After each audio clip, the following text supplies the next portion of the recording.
Go with the flow. Again, umiikot yan, the world. Let things flow naturally sa connections.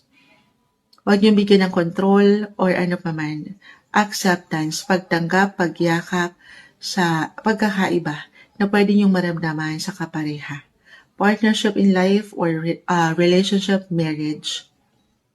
And sabi ko nga, ano man ang mangyari, meron pa rin namang pag-asa. Hindi sa binibigyan ko kayo ng hope, okay, for some of you na mag-resonate yung ilang messages, pero just because parang pinag-iintay pa tayo ng ilang barahan nyo. Kasi love is here. Ay maghihintay na kayo. I mean, mag-stock up naman kayo. Hindi na kayo uusad or sasabay sa ikot ng mundo. Sabi ko nga, go with the flow, guys. Deserve nyo yung may laya. Okay? Yung hindi na-i-stock ng, well, okay lang naman. It's okay to pause, to reflect, review your life, pero as much as you can, do not stop. It's okay to pause, but do not stop. Be unstoppable.